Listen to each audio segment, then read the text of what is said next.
Hey guys, welcome back to another reaction video. Today, I'm gonna react to ViniTube's top 10 best anime fights of fall 2020. Also, if you like my reactions, please subscribe to my channel, hit the notifications, and don't forget to leave a like to the video. Enjoy.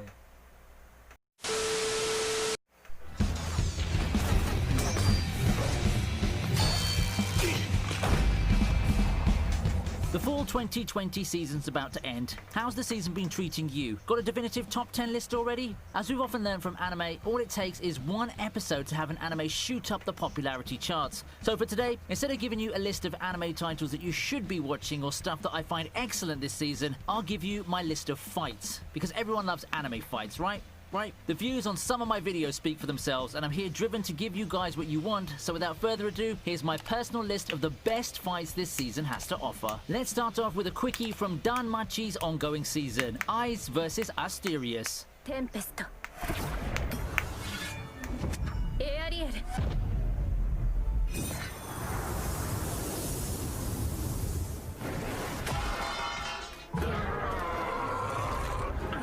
Aiz has consistently been one of my favourite DanMachi characters ever since her introduction. With that in mind, more Aiz screen time that shows us how cool and badass she is always a win in my book. Well, in episode 8 of DanMachi's new season, we get to see some of her better stuff as she takes on Asterius. Aiz holds her own with her flashy techniques, and we actually see some impressive shots in between some admittedly spotty animation. Still, the sequence of events still gave me a good feel for the atmosphere, and I found myself caught up following the action. For a short skirmish, the fight was good, and I think that it can be one of the good ones of this season. Overall, I like what I saw, but I think I might be biased, and the fight itself is a quickie with a rather inconclusive ending, and that's why it just finds itself at number 10 on this list.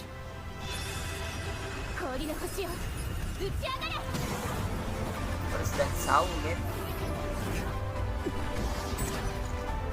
Okay. We then proceed with Iska and Alice's first fight together in Kimi-sen.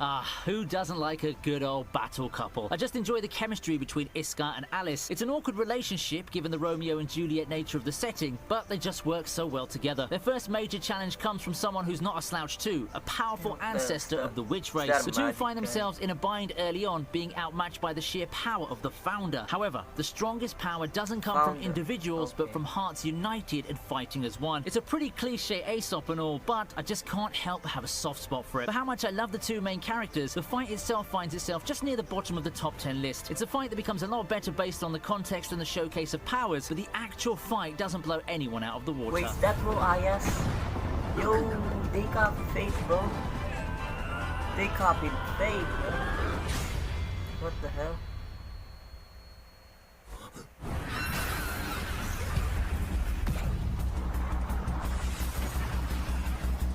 Up next, we have Tatsuya taking on the USNA forces and Lina. When looking at fights, it's really hard to grade Godsuya fights by the result or the stakes because we all know he's going to come out on top most of the time. I mean, look at it this way. We have quite a literal anime Jesus on our hands, so I just end up laughing whenever I see these Americans scheming to beat him. While Tatsuya fights typically lack tension, they often make up for it with impressive choreography and animation, and such can be seen in episode 7 of Mahoka's second season. There's just something so sweet seeing him break down and dissect all futile attempts by those pesky Americans, capping off with a second showdown against Lina, now armed with a brand new weapon. Sorry everyone, no one trumps Tatsuya. The fight did give us though a badass visual of Tatsuya putting his gun right in front of Brionac en route to the easy victory.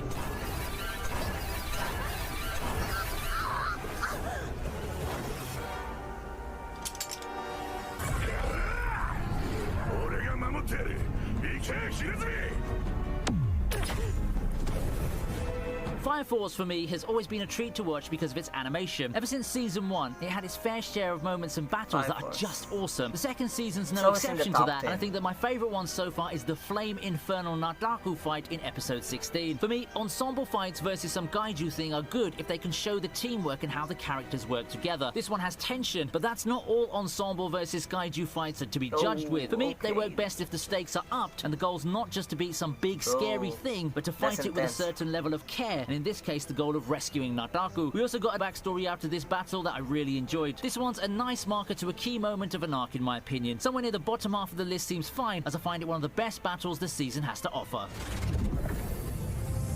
That smoke guy.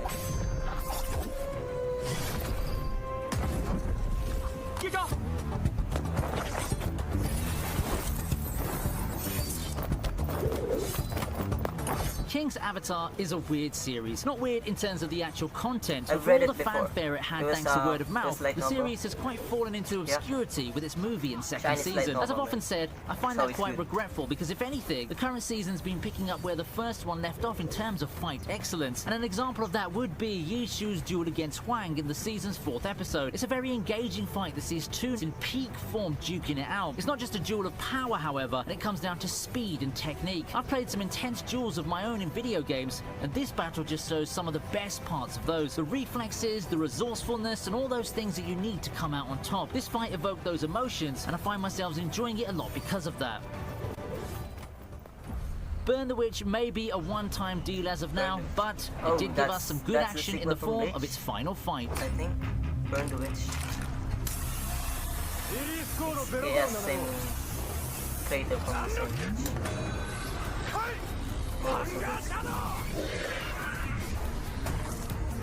Yo, they have no soundtrack.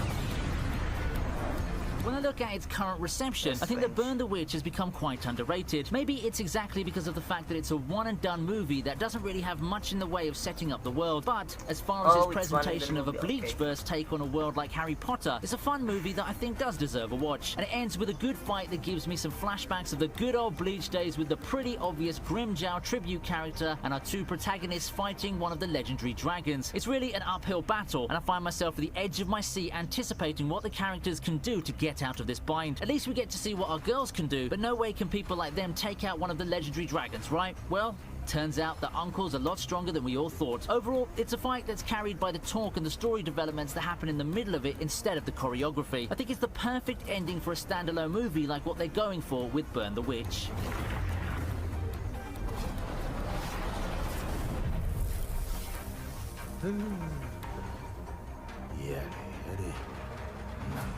Oh, it's kinda cool.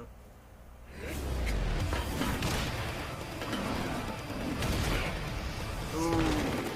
Akudama Drive has blown up quite a bit these past weeks now, hasn't it? I wouldn't say it was at the bottom of the popularity rankings when the season started, but it did seem to take quite a backseat to the harder hitters of the season from various genres. Not anymore, and I think this fight has a lot to do with it. If there's a surprise of the season in terms of how intense and action-packed its fight scenes can be, it has to be Akudama Drive. I mean, it really seemed edgy at first glance, but I didn't expect something like this. A fight that blew me away in surprise. Given how everyone reacted, I don't think that I'm alone here. It's such a badass fight that I can't help but hop onto the hype train for the episodes to come.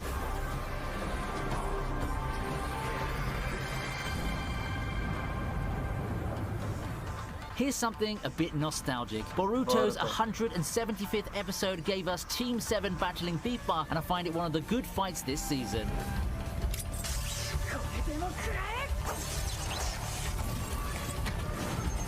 Boruto might have quite the polarizing reception, but when it's at the top of its game, it does make a compelling sequel to the beloved Shonen Jump classic starring Boruto's dad. For me, I think that the best part of the series has to be its fights, and if you remember, I really liked the battle against Momoshiki way back. Anyway, the fight at hand has a lot of shining moments that I can't pinpoint a specific people one to hate take that center series, stage. man. We have Sanada unlocking Boruto. her 2 Tomoe Sharingan, we have Mitsuki coming to help, and we have that final amazing Rasengan sequence. Their parents, they'd be really proud. This is the fight that the loyal Boruto fans have been waiting for. A fight that puts the new generation in the spotlight and gives them one of the better battles to remember them by. Is this one of the best Boruto episodes in its entire run? You could probably make a case for top 10 or so in my opinion.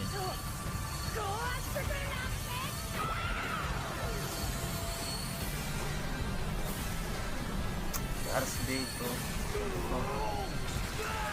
Holy shit, bro. Not quite topping the list, but a fight that I'd be inclined to put on top would be Gojo versus Jogo. This was their fate somehow because of those reality marvels thing there.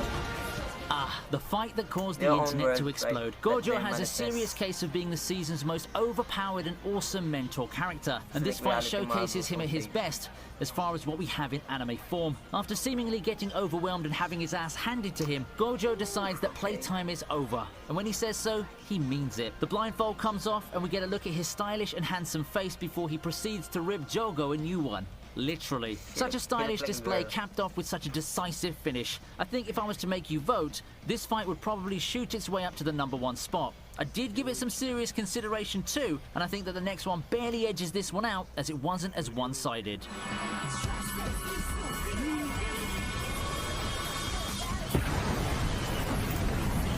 Narrowly making it as the top fight of fall 2020 is Yami versus Magic Knight Captains. Alright, okay.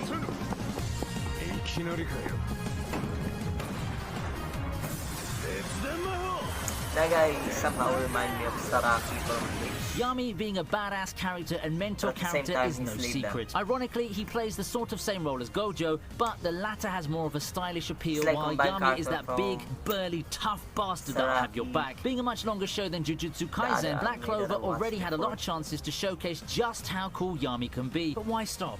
This fight is really just an awesome set of sequences where Yami gets to show off his prowess against a gauntlet of opponents, all with breathtaking animation. You get to see a whole gallery of powers, and with each one, there seems to be a lingering alright. feeling that the next one will do the badass captain in. But it doesn't matter. Yami finishes it all with his signature Dimension Slash. I think that in terms of sheer awesomeness and hype, this fight proudly sits at the top of my list for fall season fights. I feel that this fight doesn't get enough traction because See, that's everyone's OP. focused on the newer shows, but it's a hidden gem that you should definitely see.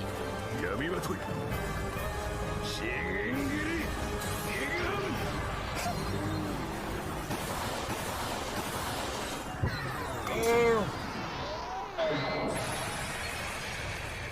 Pretty surprising to see Black Clover instead of Jujutsu Kaisen at the very top, right? I'm not sure if that's going to be a popular opinion or not, so go ahead and chime in with your thoughts on the list. Come at me with those opinions of yours on the comments section below. If you enjoyed how I write my videos or just find the content interesting, then don't forget to share the Oh, videos to that's your over. friends and ask them to subscribe to the channel. Every sub counts, and nothing would make me happier than to entertain you while hitting the next big milestone. Stay tuned for the next countdown, and I'll be excited to see you in the next video.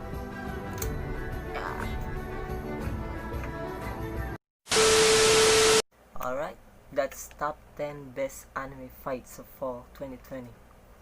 Again, leave a like in the video and subscribe to my channel. Also, don't forget to comment down below on which anime should I react next, or movie or memes, whatever. I'll see you in the next video, guys.